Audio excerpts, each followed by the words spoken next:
update there on that calf that we sent to auction last week there, that was born out of that cow that we lost. Yeah, he weighed 124 pounds, so I wasn't too far off. Your average calf will weigh 90 to 100. Yeah, somewhere in that range is about a normal size calf, probably 90, 95, a good average. So yeah, anyhow, he was doing well, and we got a pretty good price for him, so we're thankful for that. It's kind of dirty here on the loader tractor. It needs washed, but yeah. This is Saturday, January the 4th. They're talking about a bunch of snow here on Monday, so we're getting all our trenches cut back good, so that yeah, we don't have a bunch of issues with them. So we always try to watch ahead with the weather and do as much as we can when they're talking about stuff like this, because yeah, then it's supposed to be cold for several days after that. So yeah, that gets pretty ugly if you're up there trying to cut trenches back with snow and ice and who knows what all on it. Yeah, we'll try to keep all our pens bedded up good. Here's the group of heifers that we have that are they're not usually, I call them yearlings. Some of them aren't quite a year old. They're in this group right before they go in with the bull. Probably anywhere from 10-month-old to 13 months old in here. So yeah, we put our heifers in with the bull when they're 13, 14 months old if they're big enough. There's probably 6 or 8 in here. They're getting close to big enough, but yeah. Anyway, we're Saturday afternoon here. We're trying to. It's got really cold today, cold and windy. We've been having fairly mild weather all winter. We had 1 or 2 cold mornings, but other than that, it's been pretty mild. But boy, the next week here, they're talking about that snow on Monday that I mentioned about, but then after that, it's supposed to be like really cold for a week or 10 days. I don't think there's anything above freezing for the highs, above 32 degrees Fahrenheit for highs for about the next 10 days. Yeah, and that could all change too, but we'll see. Trying to keep them dry and warm and comfortable. Today I got to change 2 hoses on our sawdust spreader. There's 2 hoses that connect to the skid loader that run it, and these were just a little bit too long, and they hung down whenever you tilted when you tilted this box forward to scoop up and then tilted it back. They kind of would get caught, or not really caught, maybe half bent, almost pinched down there, kind of between the skid loader plate attachment and the frame of the loader. Yeah, if that makes sense.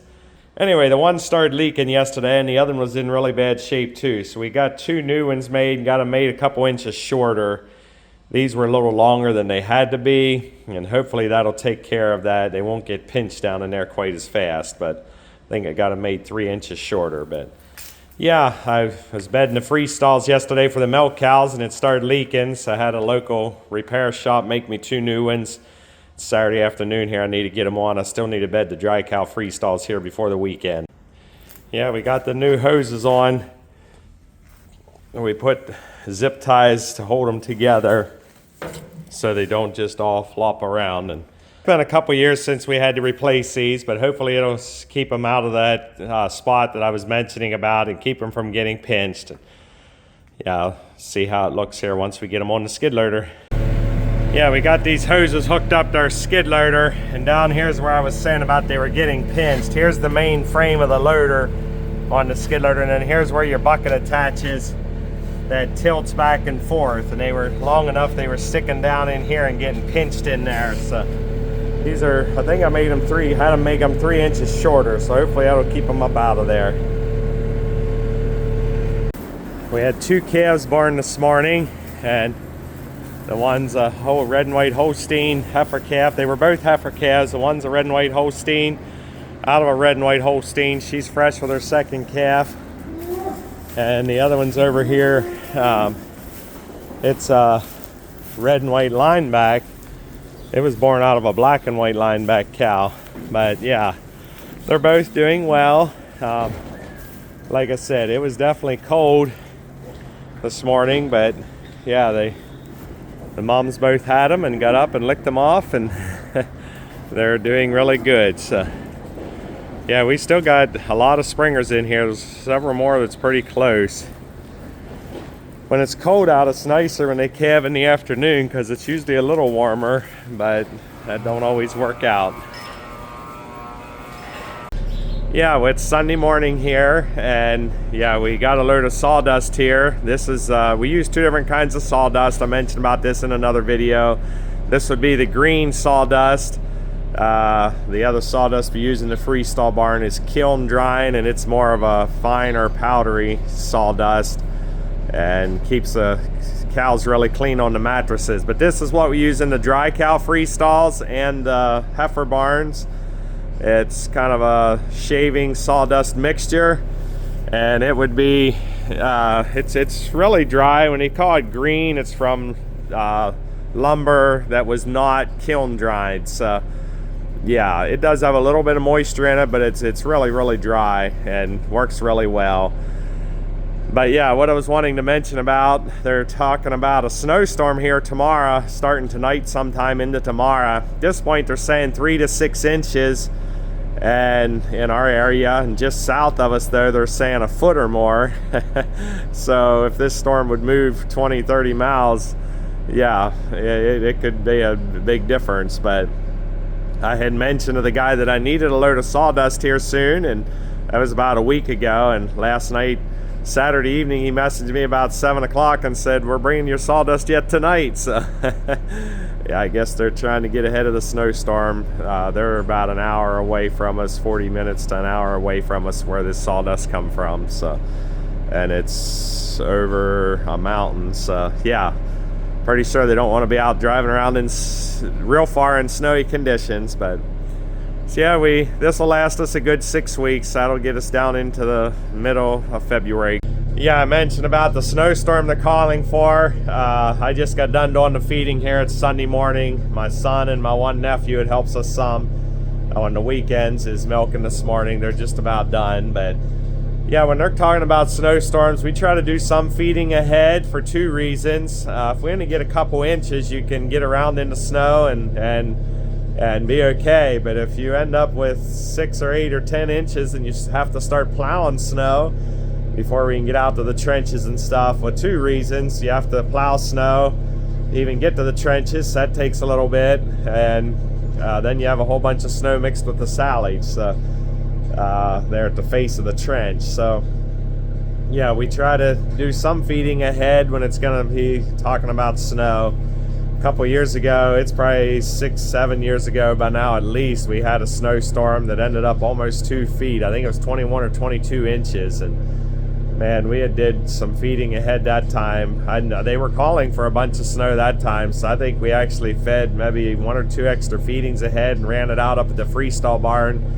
And even had some silage in the mixer from the trenches for the next feeding. And yeah, that worked out really well, because that time it snowed over about a 24-hour period, I think, if I remember right, and we didn't have to worry about being out there trying to tow the mixer wagon around in the snow. And so yeah, at this point they're still just calling for 3 to 6 inches in our area. If tonight they would start acting like a little more, we'll probably go ahead and do tomorrow morning's feeding, and maybe even get some stuff in the mixer, or at least do some stuff ahead tomorrow morning. They're acting like it's going to start early AM there Monday morning. We didn't hardly have any snow in this area, and last couple winters we've been having really mild winters, but we're due for a good hard winter again.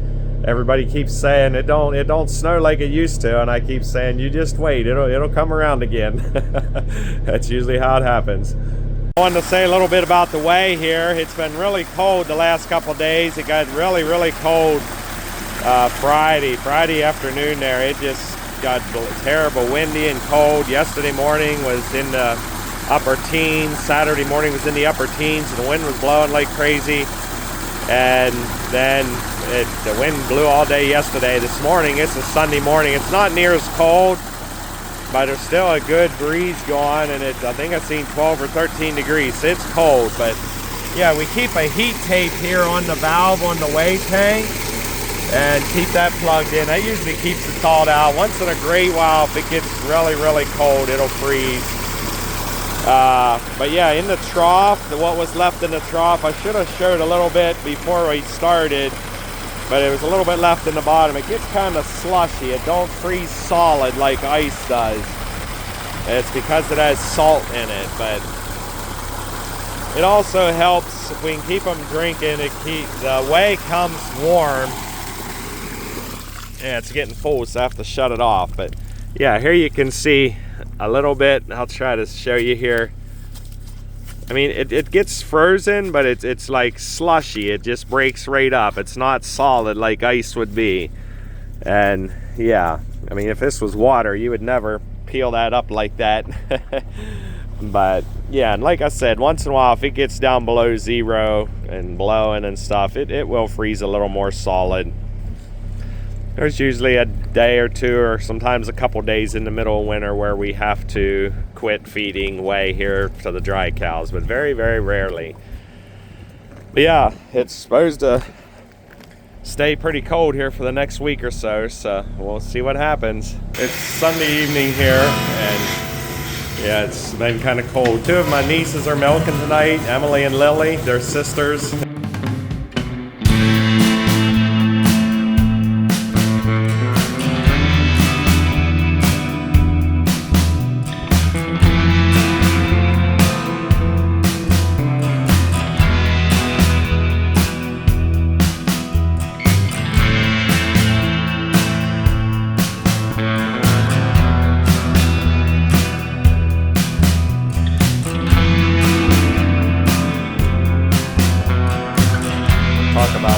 Carmen liking her pail milk. She's actually sitting on the pail.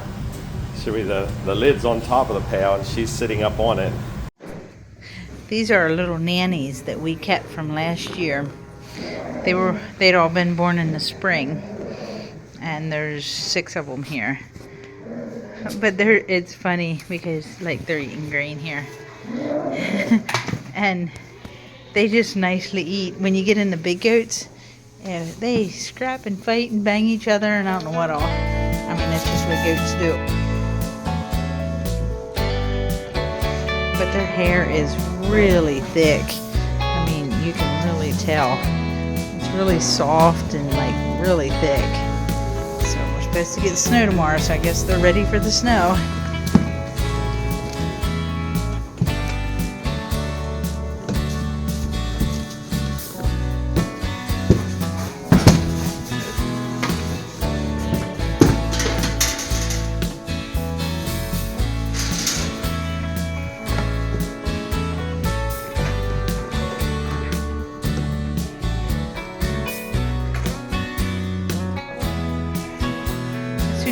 That little tan one there in the corner, she's not quite as tan. As soon as I go, she'll come eat her supper.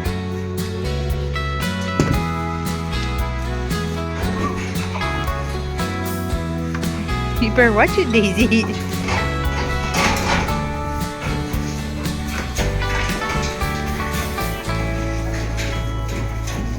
Goats don't think a lot. Okay, there's one small feeder here. There's a little bit of grain in that one. And then there's a whole bunch of grain over in that feeder. But no, everybody pals into the same feeder, thinking that there's something better over here. The chickens are on the other side of this. That's what they're fussing about. There's something peaceful about after dark. The cows are eating. They have their grain. They have their hay. Down there they're eating too.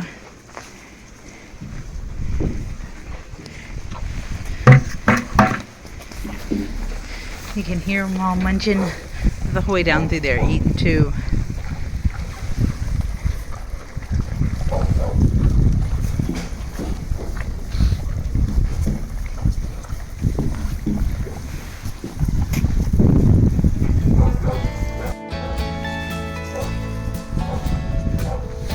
Everybody has their hay, their grain, and it's supposed to snow tomorrow. So everybody should be good and taken care of. I'm feeding a bottle calf, and I have cows right here watching me.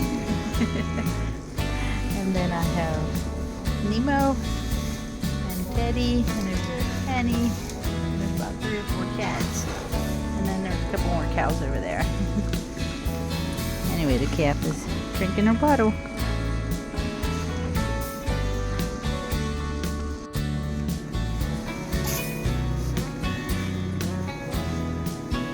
The kittens are gonna get you, kitties.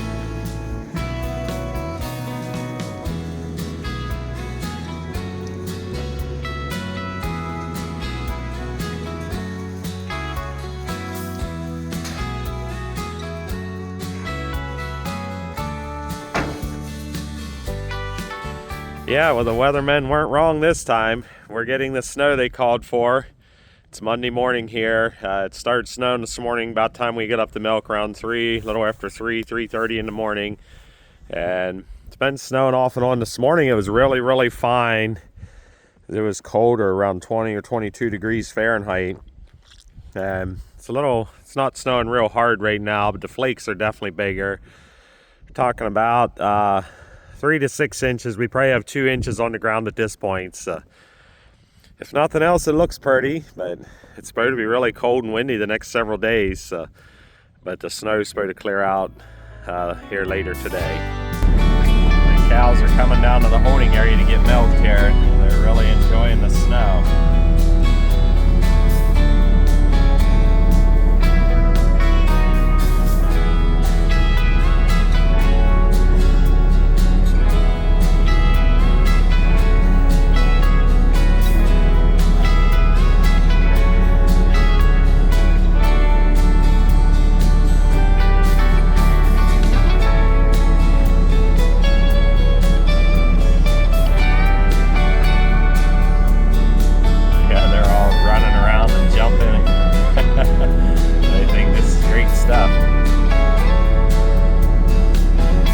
Yeah, well, it's Tuesday morning here, and yesterday's when we had that snow, and it's really cold here this morning. I think the actual temperature is saying, I think it was 16 or 17 degrees Fahrenheit on our thermometer, but it is windy and cold. Saying the real feel's somewhere around 0 or a little bit below. And yeah, we had a calf born yesterday. There's a bull calf that was born yesterday, and then we had 3 calves born during the night. Right here's 2 of them, and their mums are right there. That one of them's a bull and one's a heifer. And then the 4th one's over here. Yeah, that one's a heifer. So we had 2 bull calves and 2 heifer calves. 1 born yesterday afternoon and 3 born overnight. The one here looks like it was just born not real long ago, but it seems to be doing all right. And in here in the Springer pen, it's out of the wind and it's not real cold, so thankful we have a nice clean, dry place for him to be born. Here's this one cow that we have that had stepped on her teat really bad, and we trimmed it up. And yeah, every milking she comes in and it just streams milk out whenever she lets her milk down. When you put the milker on her, oh, there it quit. Which the milker's been on her a little while. So, oh, there it's starting again. But yeah, as soon as you wipe her off and put the milker on her, we put it on 3/4. And she starts streaming milk out of that teat. So she's been like that for probably 2 years now, I think. I think it happened in the last lactation, so it would be at least 1.5 years that we've been milking her, but this is her 2nd lactation. Or it would be at least 1.5 years that we've been milking her with it like that, but this would be her 2nd lactation. She went through a dry period and came fresh again here 3-4 months ago. Lois and I only milk together on Tuesday mornings. We used to milk together a lot more in this, and we enjoy milking together. We give us time to talk and catch up on stuff that we don't talk about sometimes. But yeah, with the children involved now and other help, and yeah, she normally don't milk more than once a week, but she does feed calves a couple mornings a week too. Used to do a lot more milking. Didn't have as much hair help, and the children didn't help as much. And so now I don't need to, so they can do more, that's fine. I don't mind milking, so it's not as fun, but okay. Yeah, it does take longer. Well, back 25 years ago, we would have remodeled this parlor. We'd have had a double 6 before that. We were milking around 180 or so, and it took around 3 hours. Then we remodeled and turned it into a double 11. And now we're milking 300, so we're back to 3-hour milking again. But yeah, we'll see what the future holds for that. Here's one of these Ritchie watering troughs. They're energy free as far as not needing any heat to keep them thawed out. But yeah, sometimes in really cold weather the ball will freeze tight here at the top, and it looks like it is. I'm going to try to kick it down in, but other than that it should be okay. Oh yeah, it went right down in. It was just stuck a little bit. So they'll be able to get water again. For those of you that aren't farmers, these troughs, they have about a 12 or 15 inch pipe that comes up out of the ground where the water line comes up. It's down in the ground, I think around 3 feet. And the idea of that is the heat from in there, and then your float and everything is inside here, and then there's about a 3 or 4 inch pipe that comes up through where the water line comes up to the float, and the warm air from down in the ground comes up and keeps them thawed out. And that works really good here in our area. Some areas where it gets colder, way colder than this, it might not work as good. But yeah, what'll happen then, these little, they're kind of a oval shaped ball. They're not a complete round ball, kind of like a disc ball maybe would be a good way to say it. It's maybe like 4 or 5 inches thick and then round, but it'll freeze tight when they don't drink out of it for several hours during the night or something. When it's really cold, that'll just get a little ice around that ball, but usually you can kick them right down and they're fine. Here's the dry cows all fed on a cold snowy morning. They all have fresh feed. So